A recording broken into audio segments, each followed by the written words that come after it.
Sa ngalan ng Ama, ng Anak, at ng Espiritu Santo. Amen.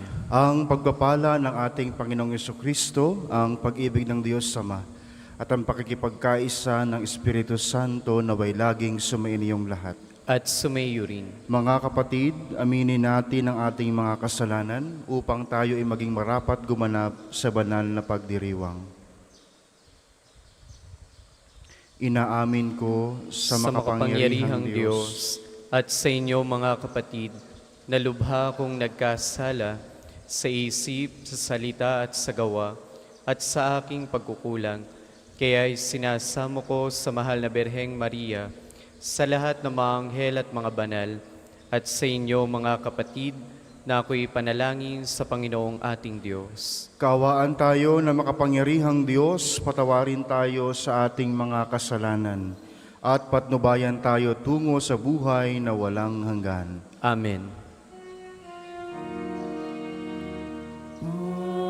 Panginoon, kaawaan mo kami. Panginoon, kaawaan mo kami. Kristo, kaawaan mo kami. Kristo, kaawaan mo kami. Panginoon, kaawaan mo kami. Panginoon, kaawaan mo kami.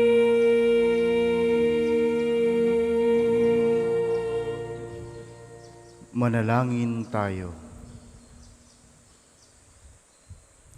Ama naming makapangyarihan, ipagkaloob mong lagi naming maranasan ang pamumuga na aming ginagampanan ngayong Pasko ng pagkabuhay na iyong ibinigay upang aming ipagdiwang sa pamamagitan ni Jesucristo kasama ng Espiritu Santo magpa sa walang hanggan. Amen.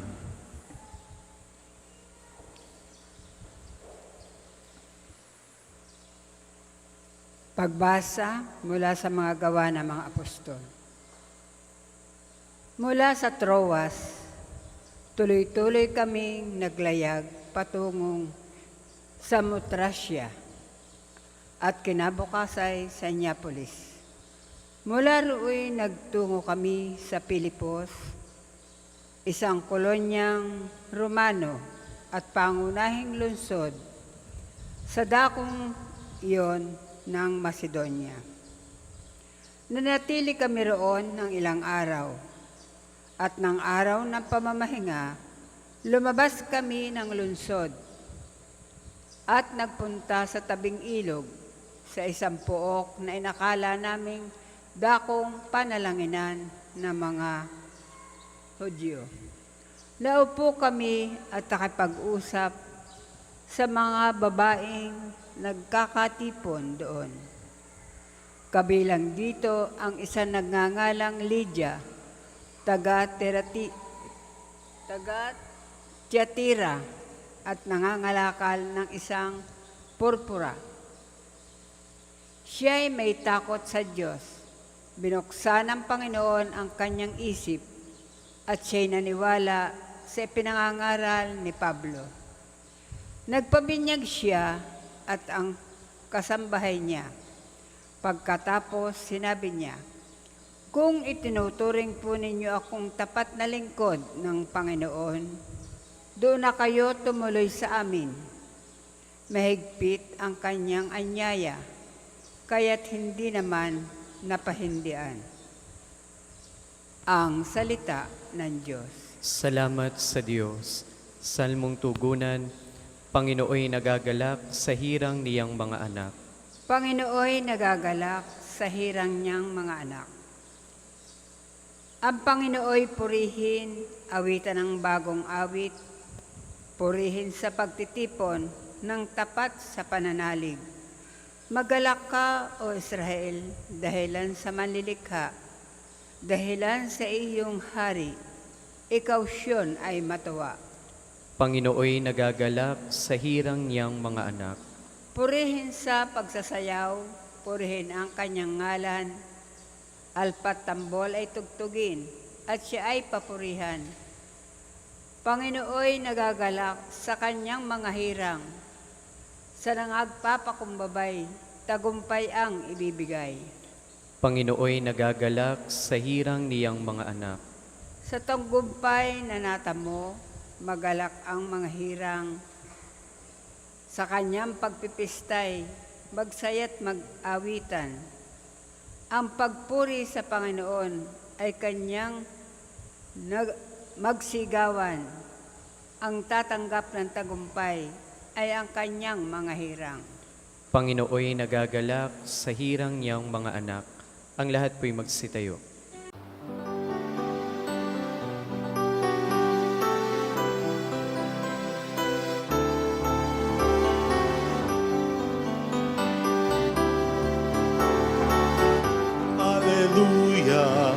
Aleluya, aleluya, aleluya, aleluya, aleluya, aleluya, aleluya. Aleluya, aleluya, aleluya. Aleluya, aleluya, aleluya, aleluya.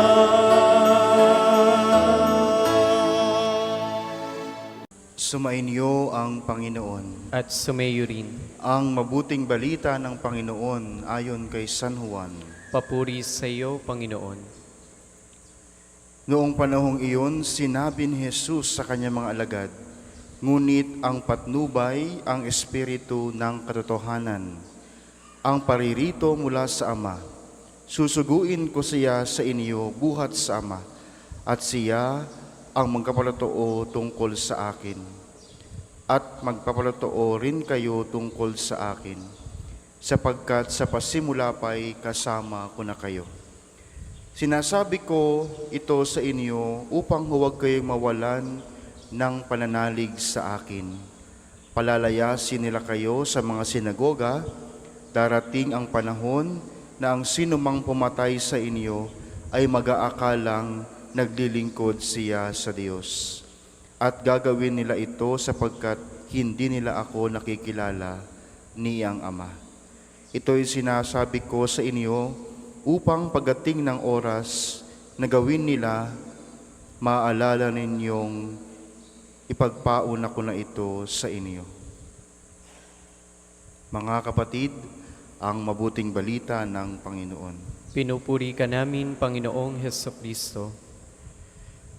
Sa matagal na panahon na nakasama ng ating Panginoong Hesus ang kanyang mga alagad, ngayon sa ating Ebanghelyo, binibigyan niya ang kanyang mga alagad ng isang napakahalagang tungkulin.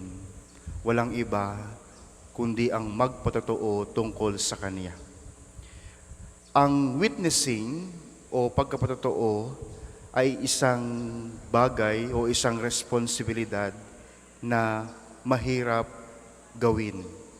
No?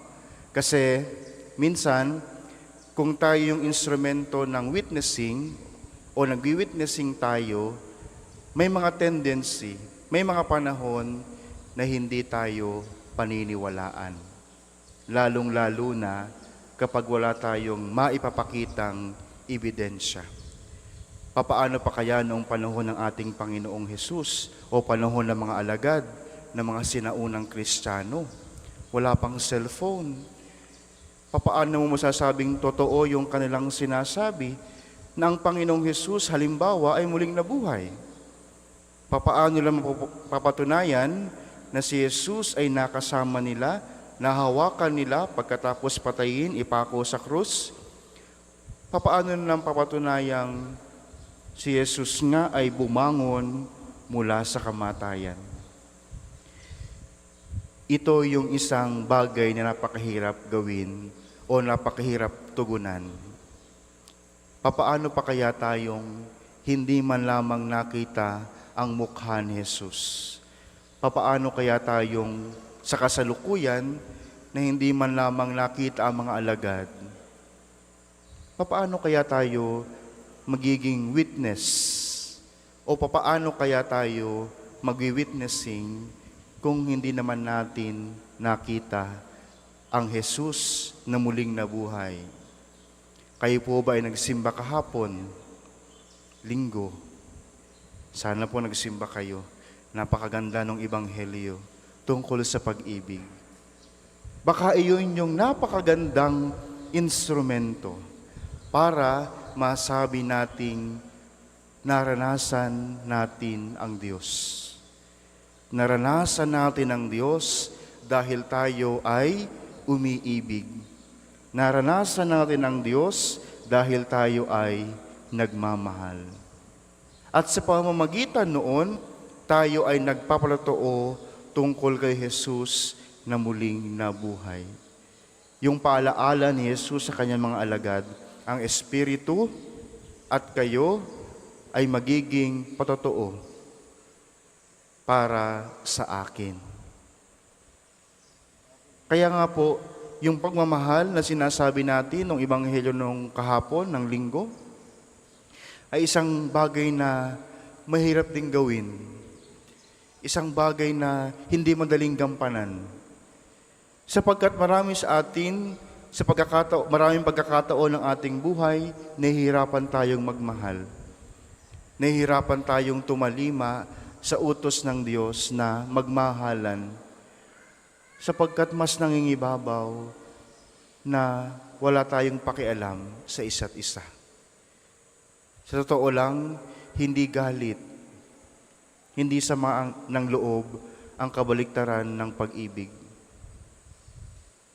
Ang kabaliktaran ng pag-ibig ay kawalang pakialam. Pag wala tayong pakialam, hindi tayo nagmamahal. Kapag wala tayong pakialam, hindi tayo nagpapahalaga. Kaya tayo bilang mga anak ng Diyos, bilang mga Kristiyano, sa kasalukuyang panahon, ano na ang ating naibigay para sa pagmamahal? Ano na ang ating naibigay para sa pag-ibig? Ano-ano ang mga bagay na handa tayong isakripisyo, alang-alang para sa pag-ibig? Ano ang ating kayang ibigay para mapatunayan na tayo'y mga tagasunod ng Jesus na muling nabuhay?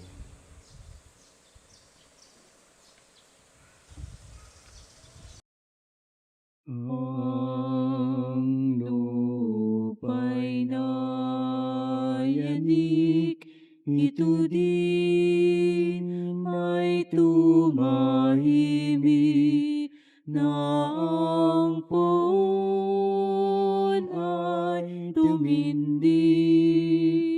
bilang hukom natin. Alleluia, Alleluia,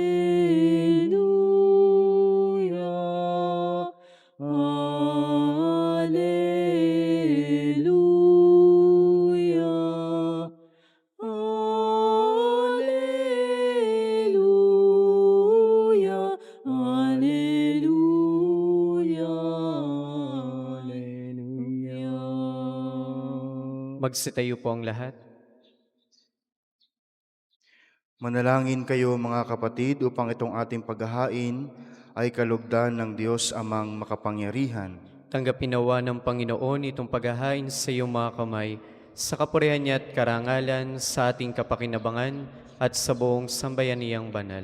Ama naming lumikha, tanggapin mo ang mga alay ng iyong sambayanang natutuwa, ang pagkabuhay ng iyong anak na niloob mong aming ikatawa ngayon ay bungahin mo ng galak na mananatili sa amin habang panahon.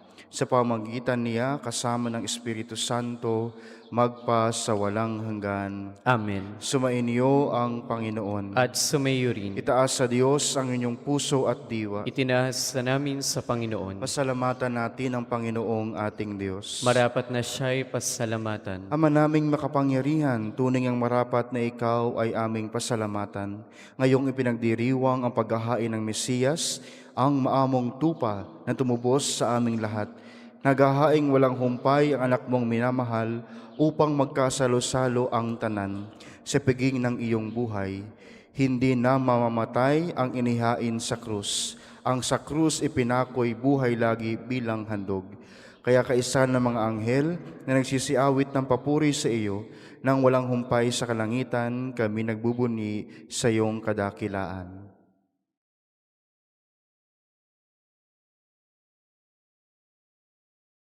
Santo, Santo, Santo, Panginoong Diyos ng mga hukbo, napupuno ang langit at lupa ng kadakilan mo. Hosana, Hosana sa kaitaasan. Pinagpalang na paririto sa ngalan ng Panginoon. Hosana, Hosana sa kaitaasan. Kung hindi po kayang lumuhod, manatiling nakatayo na may paggalang. Ama naming banal, ikaw ang bukal ng tanang kabanalan. Kaya't sa pamamagitan ng iyong Espiritu, gawin mong banal ang mga kaloob na ito upang para sa amin maging katawan at dugo ng aming Panginoong Hesukristo. Bago niya pinagtiisan kusang loob na maging handog, hinawakan niya ang tinapay, pinasalamatan kaniya, pinaghati-hati niya iyon, iniabot sa kanyang mga alagad at sinabi, "Tanggapin ninyong lahat ito at kanin. Ito ang aking katawan na iyahandog para sa inyo."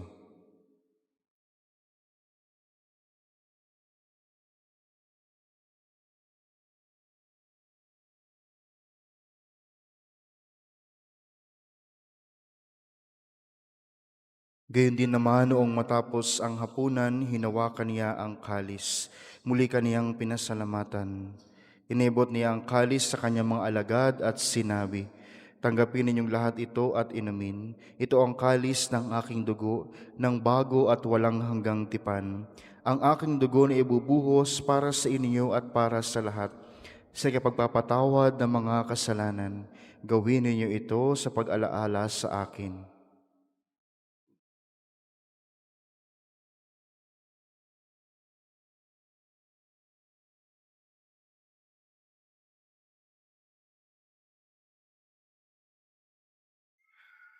Ipagbunyi natin ang misteryo ng pananampalataya. Si Kristo'y namatay, si Kristo'y nabuhay, si Kristo'y babalik sa wakas ng panahon. Ama, ginagawa namin ngayon ang pag-alaala sa pagkamatay at muling pagkabuhay ng iyong anak. Kaya't iniaalay namin sa iyo ang tinapay na nagbibigay buhay at ang kalis na nagkakaloob ng kaligtasan. Kami nagpapasalamat dahil kami iyong minarapat na tumayo sa harap mo para maglingkod sa iyo. Isinasamo namin kaming magsalo-salo sa katawan at dugo ni Kristo ay mabuklod sa pagkakaisa sa pamamagitan ng Espiritu Santo. Alalahanin mo rin ang mga kapatid naming nahimlay nang may pag-asang sila'y muling nabubuhay, gayon din ang lahat ng mga pumanaw. Kaawaan mo sila at patuloyin sa iyong kaliwanagan. Kaawaan mo at pagindapating kaming lahat na makasalo sa iyong buhay na walang wakas. Kaisa na mahal na Birheng Maria na ina ng Diyos, ni San Jose na kaniyang kalis-linisang esposo, kaisa ng mga apostol at ng lahat ng mga banal na namuhay dito sa daigdig ng kalugod-lugod sa iyo, may pagdiwang nawa namin ang pagpupuri sa ikarangal mo sa pamamagitan ng iyong anak na aming Panginoong Hesukristo. Sa pamamagitan ni Kristo, kasama niya at sa Kaniya, ang lahat ng parangal at papuri ay sa iyo, Diyos amang makapangyarihan, kasama ng Espiritu Santo, magpa sa walang hanggan. Amen, Amen, Amen.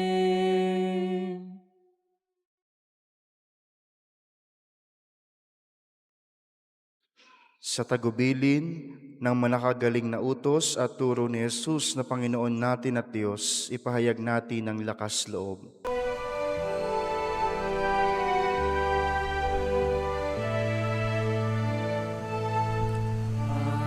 Namin sumasalangit ka, sambahin ang ngalan mo. Mapasa amin ang kaharian mo, sundin ang loob mo. Dito sa lupa parang sa langit, bigyan mo po kami ngayon ng aming kakanin sa araw-araw at pagnawarin mo kami sa aming mga sala para ng pagpapatawad namin sa nagkakasala sa amin. At huwag mo kaming ipahintulot sa gusto, at iadya mo kami sa lahat ng masama. Hinihiling namin kami adya sa lahat ng masama. Pagkalooban ng kapayapaan araw-araw, iligtas sa kasalanan at ilayo sa lahat ng kapahamakan, samantalang aming pinanabikan ang dakilang araw ng pagkapahayag ng tagapagligtas naming si Yesu Kristo. Sapagkat iyong kaharian at ang kapangyarihan at ang kapurihan magpakailanman. Amen.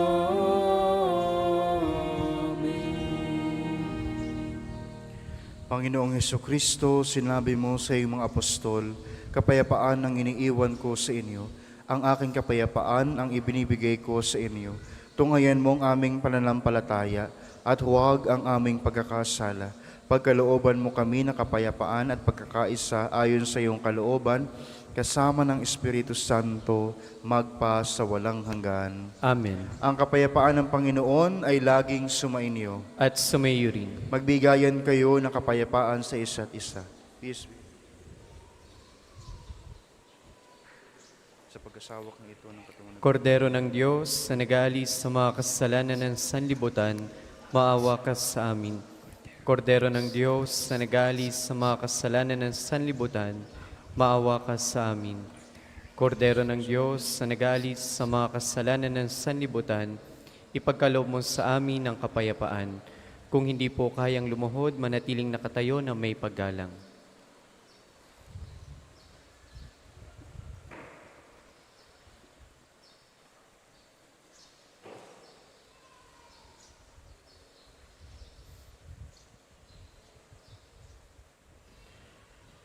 Ito ang kordero ng Diyos, ito ang nag-aalis ng kasalanan ng sanlibutan. Mapalad ang mga inaaniyahan sa kaniyang piging. Panginoon, hindi ako karapat-dapat na magpatuloy sa iyo, ngunit sa isang salita mo lamang ay gagaling na ako.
Manalangin tayo.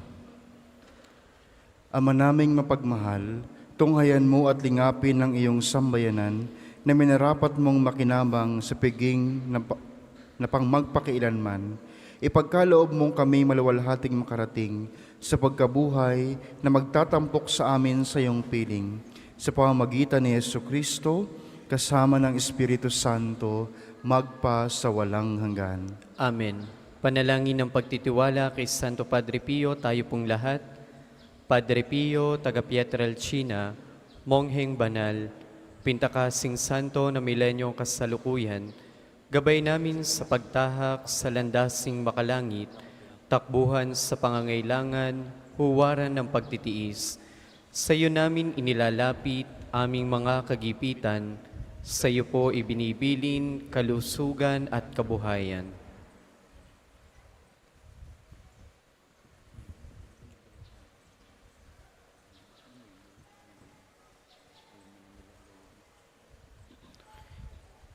Di man karapat-dapat kami po ay pagbigyan, bendisyonan at basbasan maging ganap sa buhay. Lumayo nawa kami, umiwas sa kasalanan, lumapit lagi sa Diyos, maging matatag at matibay. Sa mabuting balita ng pagliligtas, turuan mo kami nawa. Sa tuwina ay makinig, magnilay at sumampalataya. Amin pong pakiusap itong mga kahilingan, puso ay nagsisisi, nagtitikang taimtiman. Di na muling magkasala, sunod lagi sa Diyos Amang, kaysa ng Espiritu at ni Jesus sa tagapamagitan. Amen. Magsitayo na po ang lahat para sa pagbabasbas ng religious articles. Mga kapatid, manalangin tayo sa Diyos amang makapangyarihan upang tayo ay maging kawangis ni Kristo sa taimtim na pagdalangin sa tulong ng mga larawan at mga dasalan. O Panginoong Diyos, Ikaw ang bukal ng lahat ng pagpapala at biyaya. Ibuhos mo ang iyong bendisyon sa mga gamit na ito sa panalangin na nagpapaalaala sa iyong kabutihan, kabanalan at pagmamahal sa amin, upang ang lahat ng dumulog at magdasal gamit ang mga ito ay magtamo ng iyong awa at biyaya. Loobin mong tularan nila ang kabanalan at aral ng Panginoon at ng mga santo magpa sa walang hanggan. Amen. Tayo pong lahat, Ama namin, sumasalangit ka, sambahin ang ngalan mo, mapasa amin ang kaharian mo, sundin ang loob mo dito sa lupa para ng sa langit. Bigyan mo kami ngayon ng aming kakanin sa araw-araw, at patawarin mo kami sa aming mga sala, para ng pagpapatawad namin sa nagkakasala sa amin, at huwag mo kami ipahintulot sa tukso, at iadya mo kami sa lahat ng masama. Amen.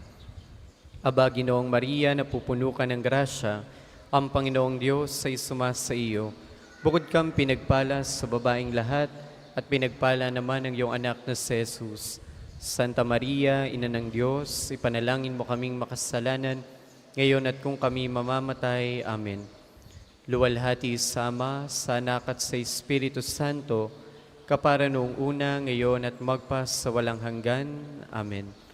Ama namin, sumasalangit ka, sambahin ang ngalan mo, mapasa amin ang kaharian mo, sundin ang loob mo dito sa lupa para ng sa langit. Bigyan mo kami ngayon ng aming kakanin sa araw-araw, at patawarin mo kami sa aming mga sala, para ng pagpapatawad namin sa nagkakasala sa amin. At huwag mo kami ipahintulot sa tukso, at iadya mo kami sa lahat ng masama. Amen. Aba, Ginoong Maria, napupuno ka ng grasya, ang Panginoong Diyos ay sumasa iyo. Bukod kang pinagpala sa babaeng lahat, at pinagpala naman ang iyong anak na si Jesus. Santa Maria, Ina ng Diyos, ipanalangin mo kaming makasalanan, ngayon at kung kami mamamatay. Amen. Luwalhati sa Ama, sa Anak at sa Espiritu Santo, kapara noong una, ngayon at magpa sa walang hanggan. Amen. Luwalhati sa Ama, sa Anak at sa Espiritu Santo, kapara noong una, ngayon at magpa sa walang hanggan. Amen.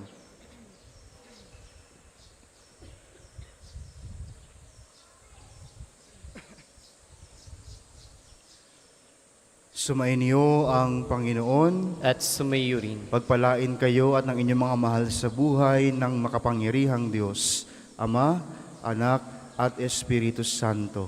Amen. Tapos ng ating misa, taglayin ninyo sa inyong pag-alis ang kapayapaan ni Kristo. Salamat sa Diyos.